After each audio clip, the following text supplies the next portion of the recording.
Alright guys, how's it going? This is Dan here with Grapevine Recordings and welcome to this video. In this video we're going to be talking about the very basics of compression.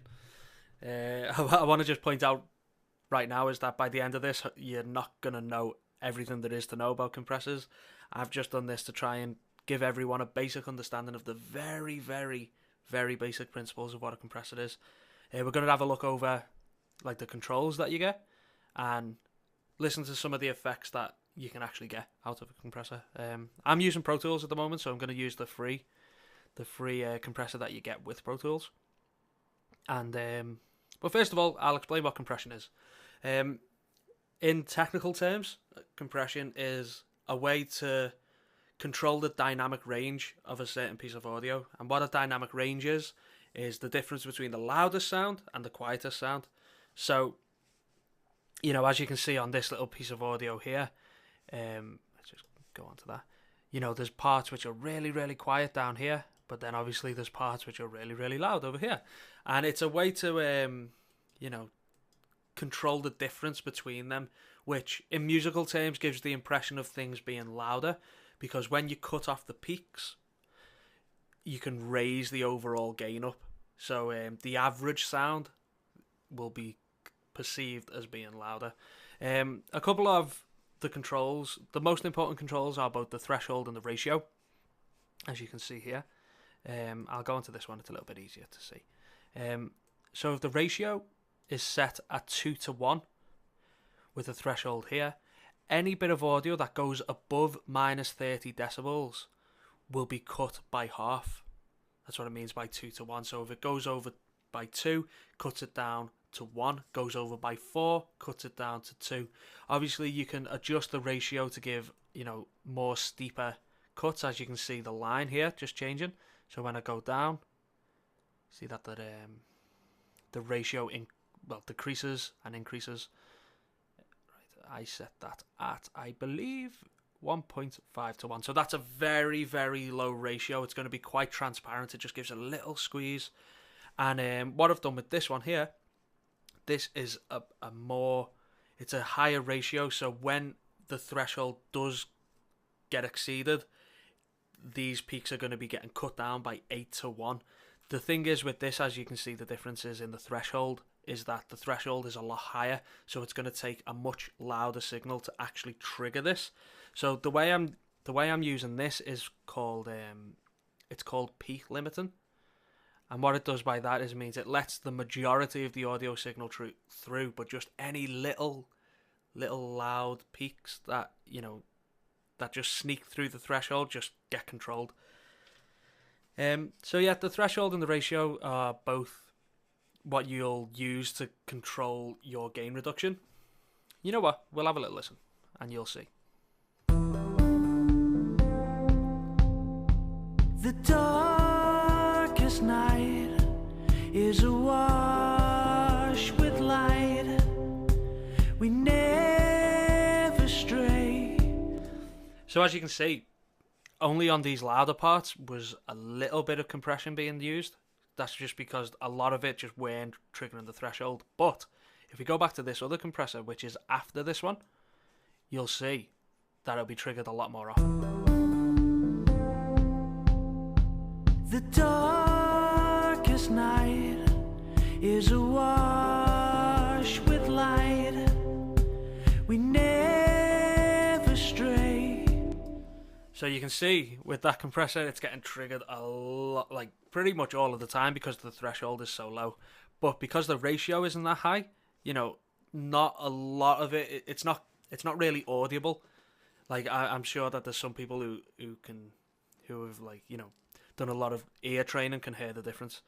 But the only reason that I've done this is just to make the entire vocal a lot more controlled. So if I turn them both off.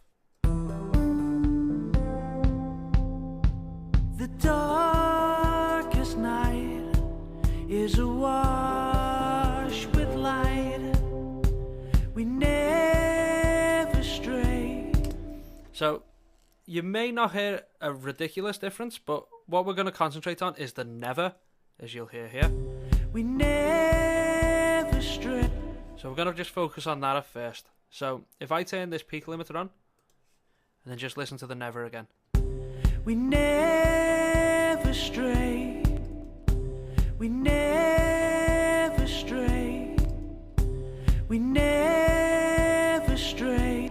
So you may not hear that, but just as it goes to the and like that second part of the word, you can just feel it just start to get like controlled just a touch. And we'll try it again just with this one, just to see whether we can hear any difference on this.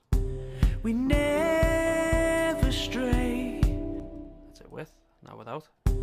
We never stray. We never stray. See, now on this one, I hear the difference on the N of never. So if you just listen to that, on when the compressor's in, it just seems a little bit more soft. It's not as, it doesn't poke out as much. So yeah, I'll do it once with, once without, and then I'll probably put it back on again. So this is it with. We never stray. We never stray. We never. Did you hear that? Well, hopefully you did hear, because that's pretty much what it's doing. It's there just to control them little the transients and the really like aggressive attack of a lot of consonants. So consonants, definitely saying that wrong, but that's the only reason that's there for. And I think across the entire track, it just stops any unexpectedness. And to be fair, that's kind of what we're after. Obviously, there's other things on this track as well that are doing bits and bobs, but I'll turn them off, and you can hear again.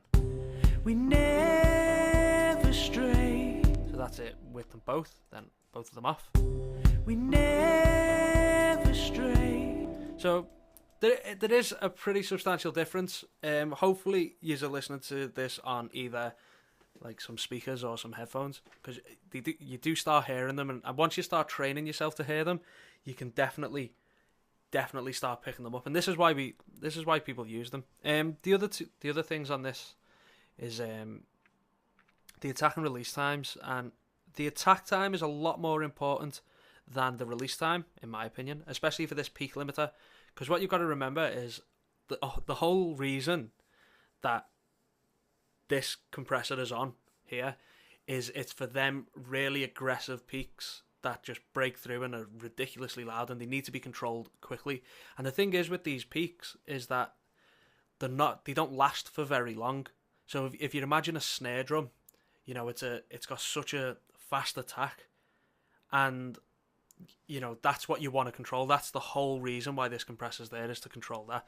So I wanted to set a pretty fast attack. Obviously not super fast, because it starts sounding a little bit unnatural when it just immediately turns on. But just something, it's 54 nanoseconds, I believe that is, or microseconds, and that's really fast. And it's just so, all this is the response time. So you could put that all the way to 300 milliseconds. That's nearly a third of a second.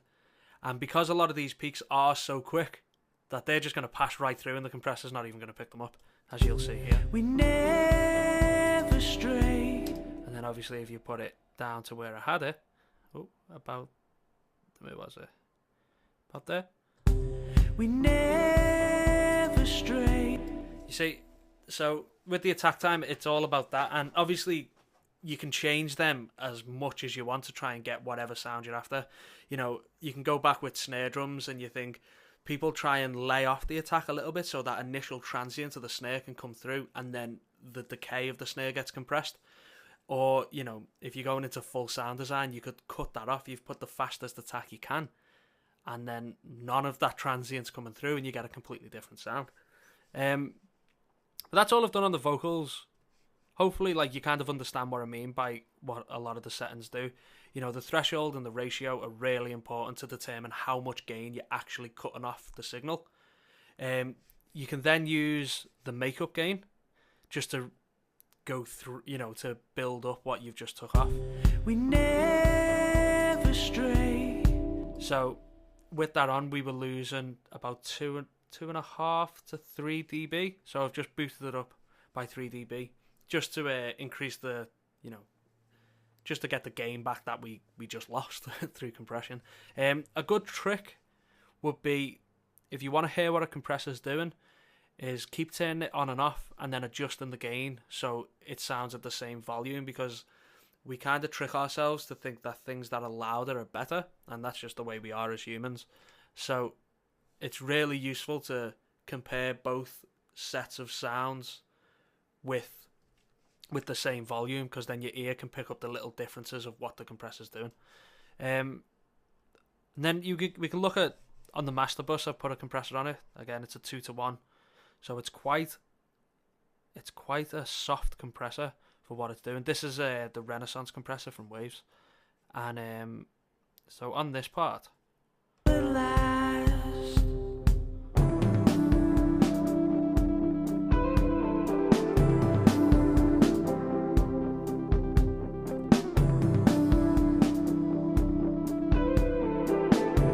so again, it's not doing anything drastic. It's not doing anything that's going to change the song or change the sound completely. It's just controlling a lot of these unexpected transients that are going to come through. Like, I find that you hear the biggest difference on the kick drum. I'm using BFD for the drums, so I can't actually turn off everything. But, you know, if we listen to this,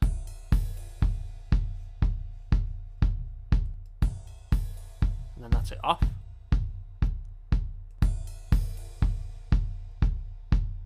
You know, it just seems to add something to the kick drum, and it seems to do that throughout the entire mix. You know, there's little things that will be affected in different ways, and, you know, you've got to kind of make that decision as the artist to determine whether that's, you know, what you want or not, and that's kind of how we're doing it. So hopefully you kind of understand where I'm coming from with a lot of these things. I do apologise if I seem a little bit vain. It's quite hard to talk about a lot of these things, but I do want to, as I was saying in the first video, I do want to focus on these videos as from a musician point of view and not necessarily from a technical point of view. But the thing is with compression is that, you know, so much music nowadays is really over compressed, and it starts sucking the life out of a lot of things, and you really don't want to over compress things. Yeah, I'll show you what over compression is. So if we take that and then lower the ratio, the threshold too low, you can actually start hearing over compression. The darkest night is awash with light. You see, and a lot of music now that was going to an extreme, but that was just to prove a point. Is that, you know, if you're doing it as an artistic point of view, that's perfectly fine, and we totally support that, and that's awesome. But you've got to be really careful that you don't do things too much, because you can start losing sight of what you were originally after.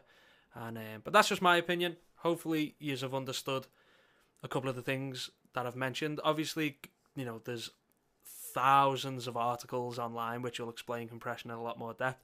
I just like to be able to give you a couple of audio examples just to make things stick a little bit easier, because I know that works for me. But hopefully this helped. I do appreciate you watching. I hope you've enjoyed it. Please leave a comment if you've got any questions about this, and I'll do my best to answer them in any which way I can. In the next part, we're going to be looking at EQ, a lot of different types of EQ, and you know, the things that we use EQ for. So thank you all very much for watching, and I'll see you all later.